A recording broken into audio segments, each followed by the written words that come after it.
it would be me, but this person needs no introduction.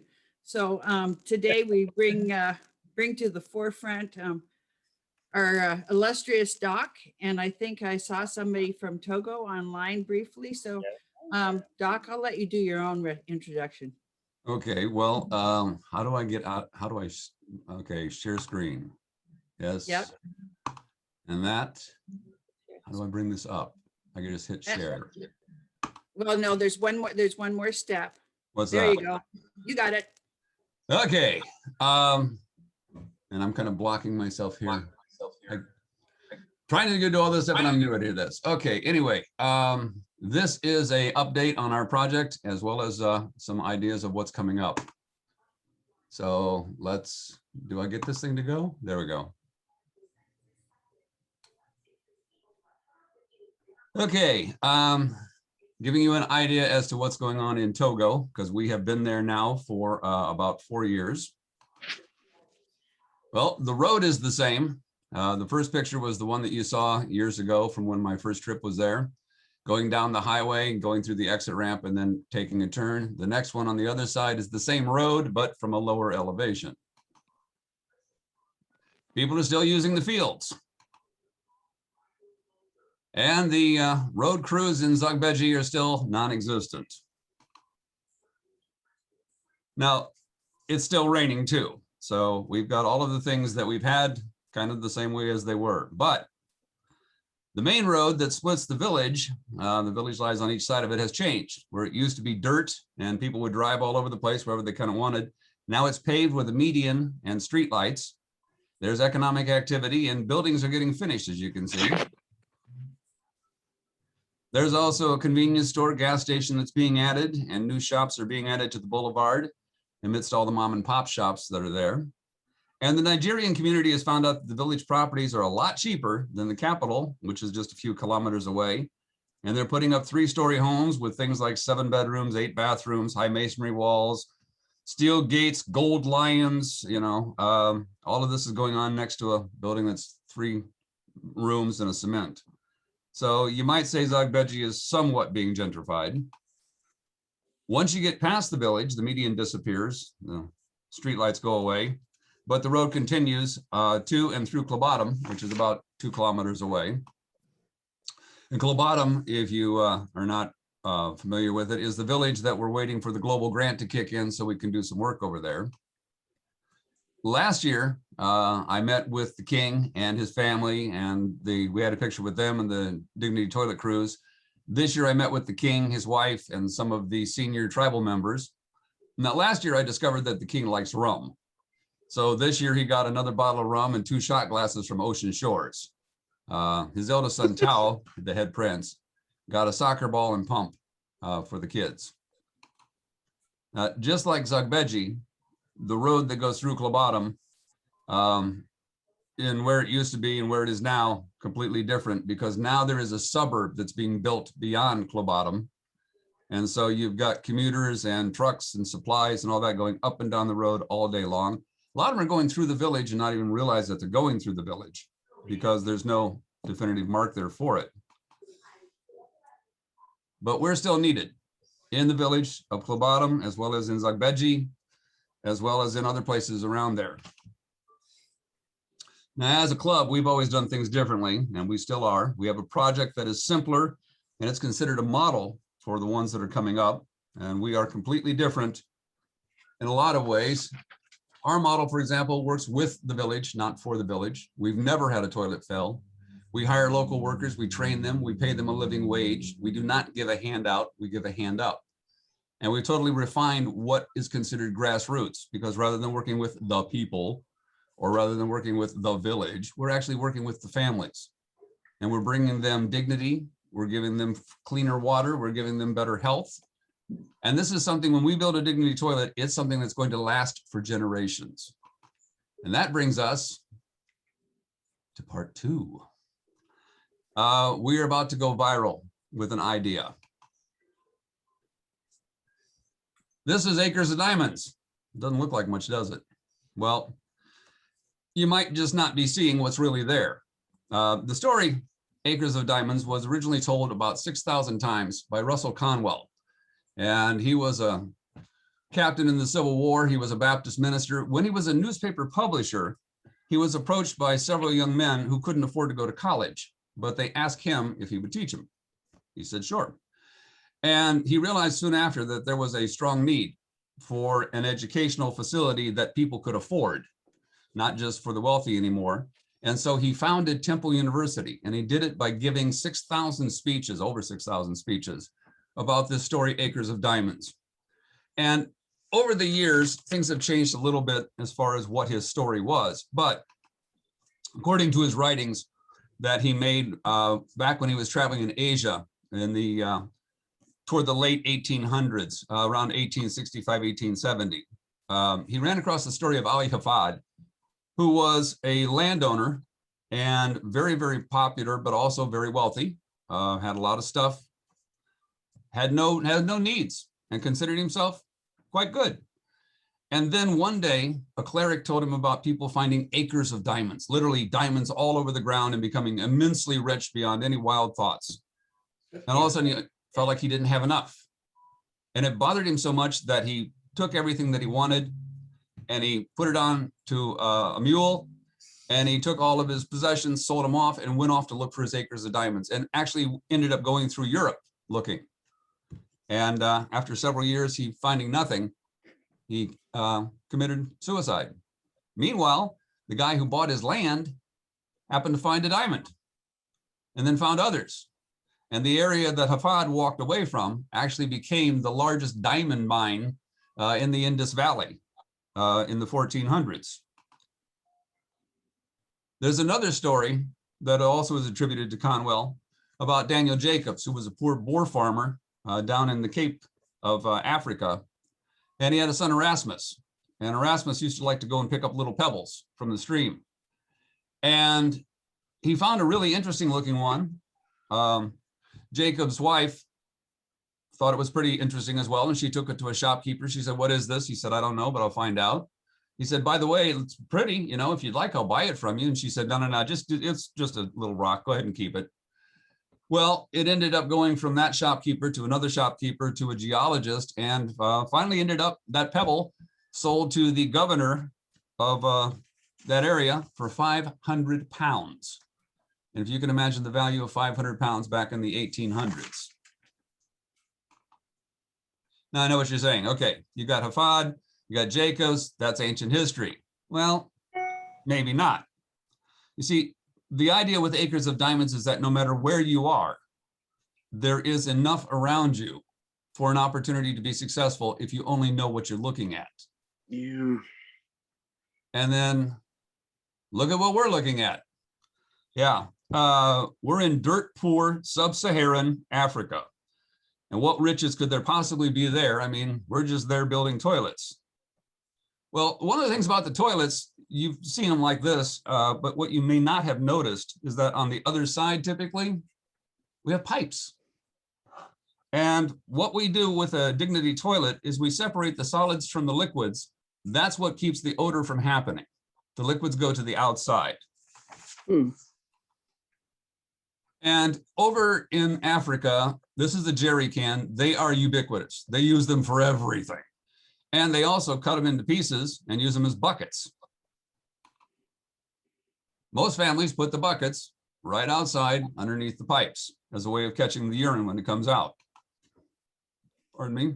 When I was doing the community assessment, I talked to this woman. She's 72 years old, owns a DT, and was complaining that she and her son were having problems picking up the bucket because it got so heavy. And she really would like us to figure out a way so that she didn't have to empty the bucket. It's surprising how you kind of remember that kind of stuff. Anyway, one day I was listening to NPR and heard about the fact that you could take urine and turn it into fertilizer. And I started looking into it. Now, the Rich Earth Institute is over on the East Coast there. And they are actually working on ways of refining the ability to use urine as fertilizer. If you take a look at them, they also are involved with several other major organizations. And I'm happy to report that they're now involved with us. So they're willing to help us in our quest of doing this. And as you can see the quote from Buckminster Fuller there, pollution is just resources we haven't figured out a way to make use of. Well, back in the medieval times, alchemists thought that there might be a way of turning urine into gold because they were both amber colored. And we have a way to do that because we don't have dignity toilets. We actually have right now 107 fertilizer producing units. And this is information that the Rich Earth Institute, try saying that quickly before you've had your coffee, has come up with. Now, bear in mind that this is research from mild temperatures from the European and American. And in Africa, people don't have the same kind of output that they do here. But judging on this, and this is the only thing that we have right now, we have research going on, but I haven't got it finished yet from Tao as to what the output for the buckets would be. But with this, they're saying that the average adult produces about 1.3 liters per day. So we'll see what happens with that. But the guys over at the Rich Earth Institute came up with a sanitizer. And if you take urine and put it through this in 30 minutes, it becomes stabilized so that the nitrogen doesn't deplete and also that the odor is not there. Well, we also have a guy in Malawi. I'll give you a reference here as to where Malawi is. And his name is Goodfellow Fury. And Goodfellow, for about 7 years now, has been taking human urine and turning it into fertilizer for farmers in Malawi. And farmers there can buy the chemical fertilizer, comes out of the factory, for about 63 cents for a liter. But Goodfellow sells his urine fertilizer through a brand that he calls Bionitrate, and from Environmental Industry, which is his company. He sells it to the farmers for 47 cents a liter. They dilute it 10-to-1 with water and use it for their crops, including corn.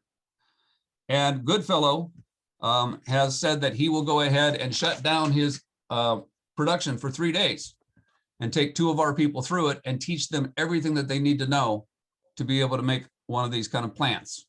Now, the thing is, what it takes is you could either take a sanitizer like the Rich Earth Institute has developed, or you take the urine and put it into a container, 200 liters, which is about 55 gallons, and you let it sit for 20 days. That's it. That's all it takes to take urine and turn it into fertilizer, because you dilute it 10-to-1. So this is based on the research we currently have. There is more going on, but this is here to show you that the supposition is viable.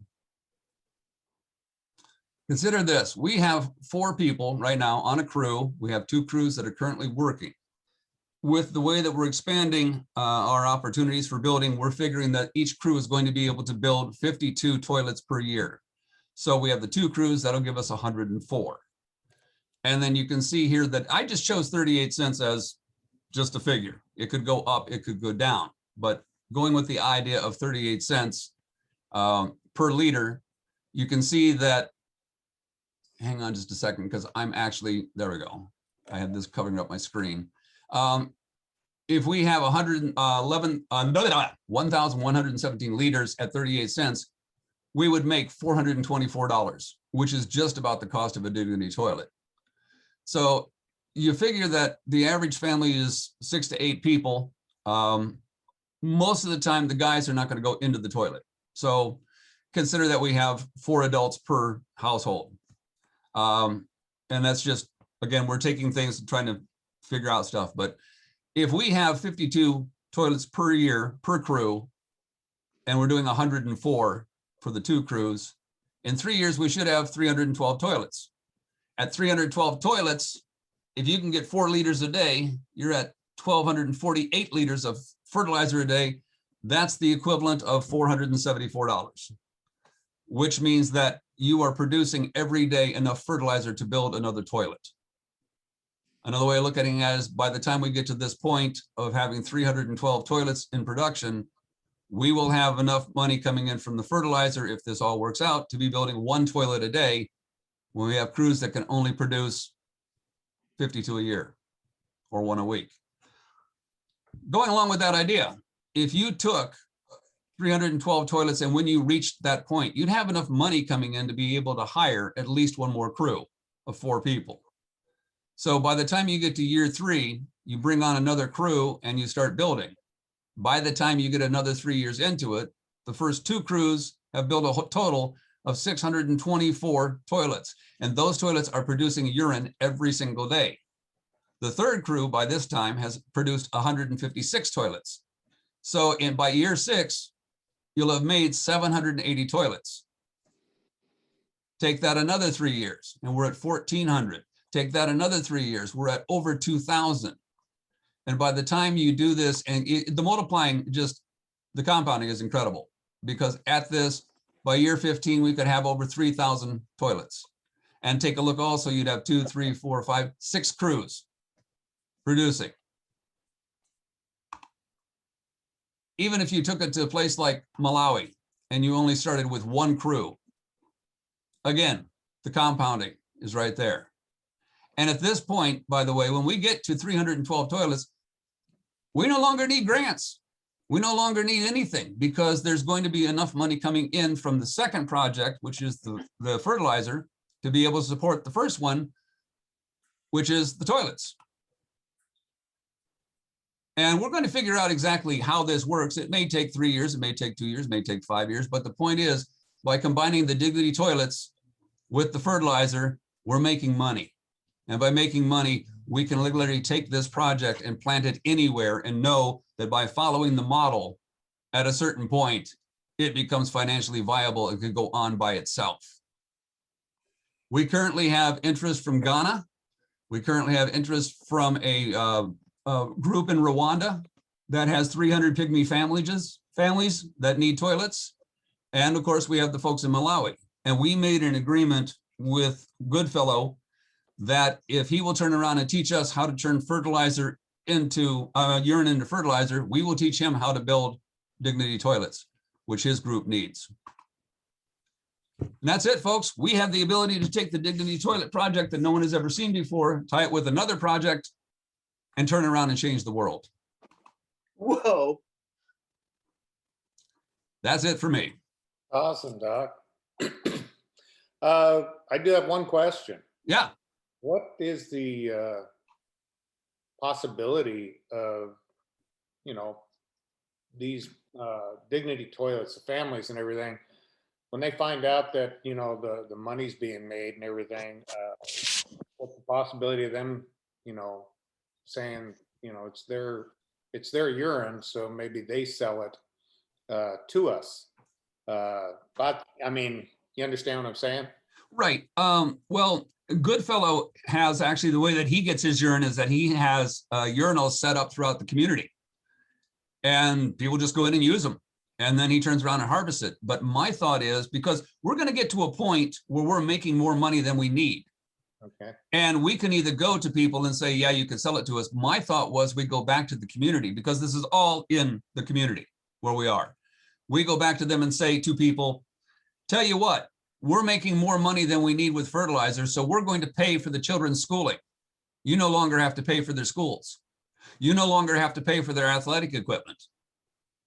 We're going to be dumping the money back into the community for ways that are actually saving money. And when we start doing that, if you go up to somebody, a father of a household, and you say, you can go, pardon my French, but you can go pee on the wall, fine. But if you go in and use the Dignity toilet, we're paying for your daughter to go to school. You can bet that guy's going to start using the Dignity toilet. No, he's not. Well, when it comes to money, these folks will go out of their way to be able to save a little bit here and there. So I'm pretty confident that we're not going to have a problem. At the same time, I've talked to Talvik about it, and we have no problem when we sell them or when we give them a toilet, just also providing them with a little agreement that says that we can go ahead and empty their bucket for them. And a lot of them are going to take it just that way. You're emptying the bucket. I don't have to do it. I'm not going to worry about it. But we will get documents signed that will give us the right to use what's there.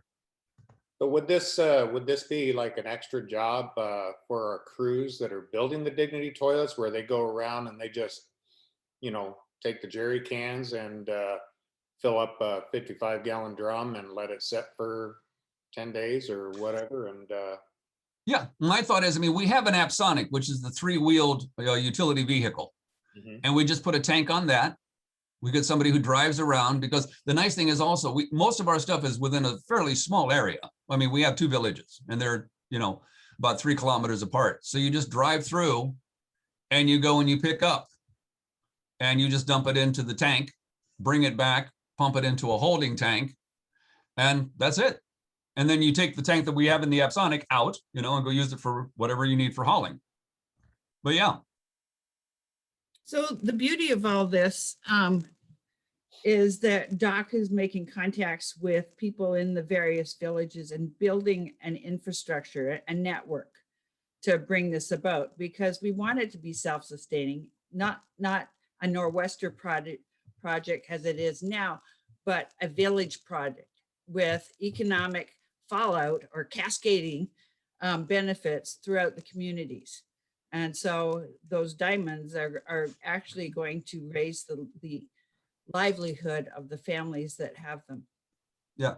If you take this and take it even further out, like Kathy was saying, and she and I have discussed this, if you made every group, every fertilizer project and interlinked them so that you made them as a collective, when you get a fertilizer project going, say for like Rwanda, where there's only 300 families that need a toilet, once the 300 families toilets are done, you still have the fertilizer project going on. You still have an economic engine there that's going to keep providing for people, even though you're not building toilets. But if every association that has a fertilizer project also put a small amount into a collective kitty, after a while, the organization could start funding new toilet projects, which would also fund new fertilizer projects. And you would, in essence, create a collective that would be able to keep building, finding areas that need it, financing it and building it, and you wouldn't need Rotary funding anymore. So there's a whole lot that's out there, but the point is we can set up something that's going to actually work and fund itself after a short amount of time. what can I say? Sounds like a great idea. And, gosh, once we get this whole global grant thing squared away, I think we're well on our way. Yeah. By the way, speaking of global grant, when Talvik and I were out visiting the different clubs, we ran across one club that was just starting out. They only had about 7 people, and they really, really, really wanted to be involved in doing something. Well, we've gone back to them, and they've said, we want in. So we have a club that is young, progressive, wants to do this, understands exactly what we're looking for. They've met with Talvik. They want to meet with us. And at the same time, the Zenith Club, one of their guys, a guy named Herman, who is an OBGYN, really nice guy, likes like classical and that kind of stuff. He got a hold of me and said, what's going on? Why can't we communicate here? What's going on? Can I help you at all? And I wrote him back and said, well, we keep talking to your club. They don't respond. So we've decided that we're going to go find somebody else who will. And if you want to help out, remind your board that we need our money back. Crickets, crickets, crickets. Until this morning, we did get an email. Until this morning. Oh, okay. Yeah, there's an email. We got a letter this morning, and well, we'll have to have some further discussion on it in terms of how we will respond. But I think we have a new path, as Doc has set out. And the letter actually came from a Lome Zenith, the current president, who has been in the States for several months now. So he doesn't seem to grasp that he needs to work with us as a partner club, and has been trying to work through Tao and place him in a difficult position. So we will be crafting a response, and he has now, the president of that club has now called on Rotary, which we had called on several weeks ago. So I think we'll see this moving forward. We have specifically said, do not cancel our grant, because we're going to hopefully transition this to the new club. Yes, so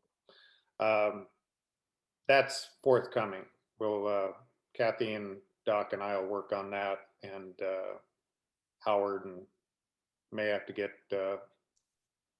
Bob involved on that one. So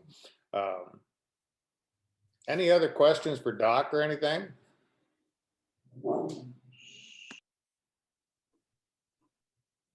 Okay, well, I guess, anybody like to discuss anything else?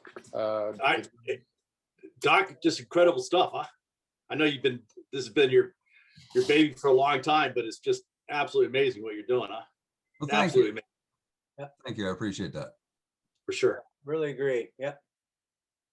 What are the differences in Togo in the last 4 years that you've seen besides highways? Well, that's pretty much it. I mean, the government over there doesn't have the infrastructure, so they hire. And what they did was they went to the Chinese government is coming in with construction crews that will do a lot of great work for virtually nothing. In exchange, China asked the country to donate land back as a payment. So China is actually acquiring real estate throughout Africa, especially in countries like Togo who can't afford the infrastructure.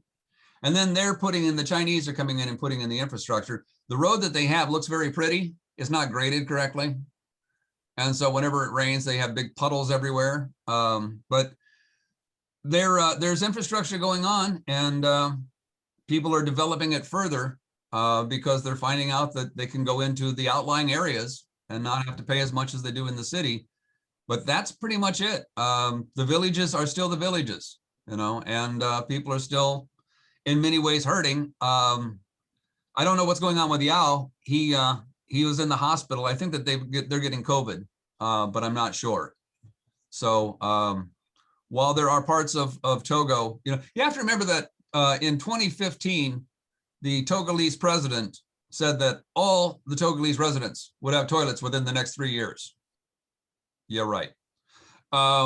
This is just the way it works over there. People make big promises and then just walk away and forget about them. So we have the borders shut down. We have people actually hurting because COVID is taking away some of the little bits of money that they had. And you got people who have the money walking into the areas and kind of gentrifying things. But everything else is pretty much the same as it's been. The village, as you've seen within the village itself, with the exception of the Nigerians and where they're building, it's pretty much still cement huts and dirt roads. And it's going to be that way for quite some time.